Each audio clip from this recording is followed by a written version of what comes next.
নমস্কার বন্ধুরা, কেমন আছেন সবাই? আশা রাখছি আপনারা প্রত্যেকেই ভীষণ ভালো আছেন। টক ঝাল মিষ্টি ইউটিউব চ্যানেলের নতুন একটা রেসিপি ভিডিওতে আপনাদের সকলকে জানাই আন্তরিকভাবে স্বাগত। আজ আমি আপনাদের সাথে শেয়ার করব বোয়াল মাছের একটা রেসিপি। আশা করছি আজকের রেসিপিটা আপনাদের পছন্দ হবে। যদি ভালো লাগে আমার ভিডিওগুলো লাইক, কমেন্ট, শেয়ার এবং সাবস্ক্রাইব করতে ভুলবেন না। আমি এখানে রান্নাটা করবার জন্য একটা গোটা বোয়াল মাছ নিয়ে নিয়েছি মাঝারি আকারের। টুকরোগুলোকে পরিষ্কার করে ধুয়ে নেওয়ার পর আমি লবণ হলুদ মাখিয়ে মিনিট 10 সময়ের জন্য রেস্টে রেখে দেব মাছগুলোকে।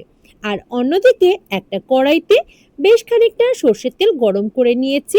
রান্নায় আমি আজ আলু ব্যবহার করব, তাই প্রথমেই কিন্তু এই গরম হয়ে যাওয়ার পর তেলে আমি আলুগুলোকে বেশ কড়া করে ভেজে নিচ্ছি। আলু ভাজার সময় আমি ব্যবহার করলাম সামান্য পরিমাণ লবণ এবং হলুদও। বোয়াল মাছের বাইরের যে চামড়া সেটা কিন্তু বেশ পুরু হয়, আর তার কারণে অনেক সময় কিন্তু ফুটে গায়ে হাত পায়ে লেগে যেতে পারে। বোয়াল মাছ বা যে কোনো ধরনের মাছ যেগুলো খুব পুরু চামড়া সেগুলো কিন্তু অনেক সময় ফাটে। আর মাছ ভাজার আগে যদি অন্য কিছু ভেজে নেওয়া হয়, যেমন আমি আজ রান্নায় আলু ব্যবহার করব বলে আলুটা ভেজে নিয়েছি লবণ হলুদ দিয়ে, এর ফলে কিন্তু এই মাছ ফুটে পড়ার সম্ভাবনাটা অনেকটাই কমে যায়। আমরা যখন আলু ব্যবহার করব না তখন কিন্তু তেলটা খুব ভালোভাবে গরম হয়ে যাওয়ার পর আমরা যদি লবণ হলুদ মাখানো মাছগুলোর ওপর গরম তেলটা মাখিয়ে নিতে পারি, তাতেও কিন্তু মাছগুলো ফুটে পড়বে না। আমি একে একে সমস্ত মাছগুলোকে ভেজে নিয়েছি, আর যেটুকু তেল অবশিষ্ট রয়েছে তাতে আমি আজকে রান্নাটা করব।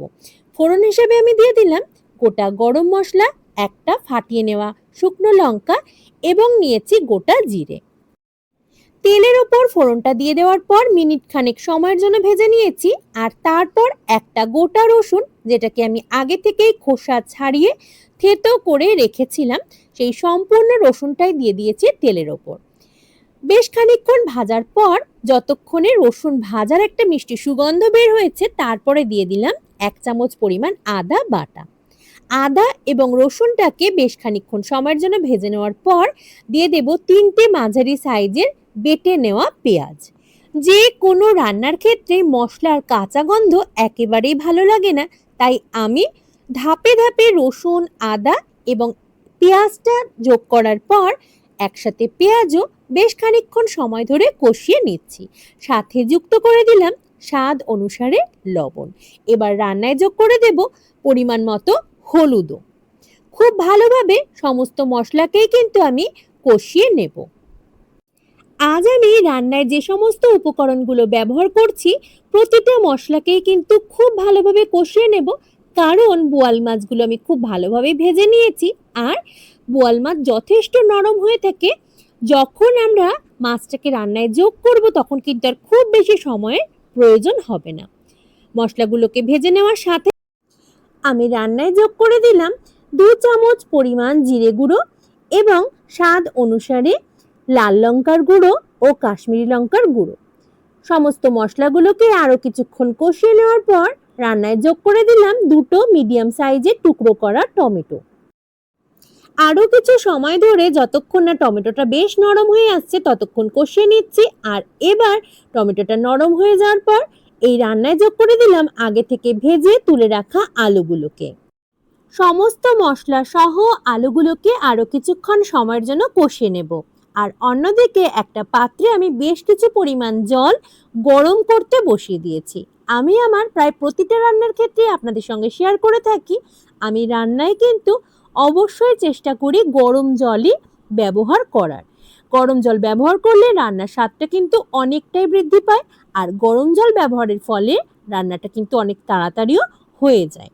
আমি গরম জল ব্যবহার করার পর ততক্ষণ অবধি এই ঝোলটাকে ফুটতে দেব যতক্ষণ না খুব ভালোভাবে আলুগুলো সেদ্ধ হয়ে আসছে।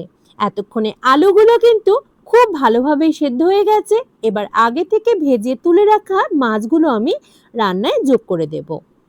মাছগুলোকে আমি কিন্তু খুব ভালোভাবেই ভেজে রেখেছি, আর বোয়াল মাছ বেশ নরম, তাই রান্নায় যোগ করার পর অনেক বেশি সময় ধরে জাল করার একেবারেই প্রয়োজন নেই। আমি মাছগুলোকে দিয়ে দেওয়ার পর মিনিট খানেক সময়ের জন্য ভালোভাবে জাল হতে দেব। এই সময় কিন্তু গ্যাসের ফ্লেমটা আমি হাইতেই রাখছি। মিনিট 2 সময়ের জন্য মাছটাকে আমি জাল হতে দিয়েছি। আর এবার আমি দিয়ে দিচ্ছি 1 চামচ পরিমাণ শাহি গরম মশলার গুঁড়ো এবং 1 চামচ পরিমাণ ঘি। একটু ভালোভাবে মিশিয়ে নেব খুন্তির সাহায্যে। আর তারপর মিনিট খানেক সময়ের জন্য এভাবেই রেখে আমি গ্যাসের ফ্লেমটা অফ করে দেব, কারণ আমার রান্নাটা হয়ে গেছে। কেমন লাগলো আজকের রেসিপিটি অবশ্যই জানাবেন কমেন্ট করে।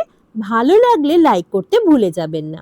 যারা প্রথমবার দেখছেন আমার চ্যানেলটিকে, আমি অনুরোধ করব সাবস্ক্রাইব করে পাশে থাকবার জন্য। আজ এই পর্যন্তই।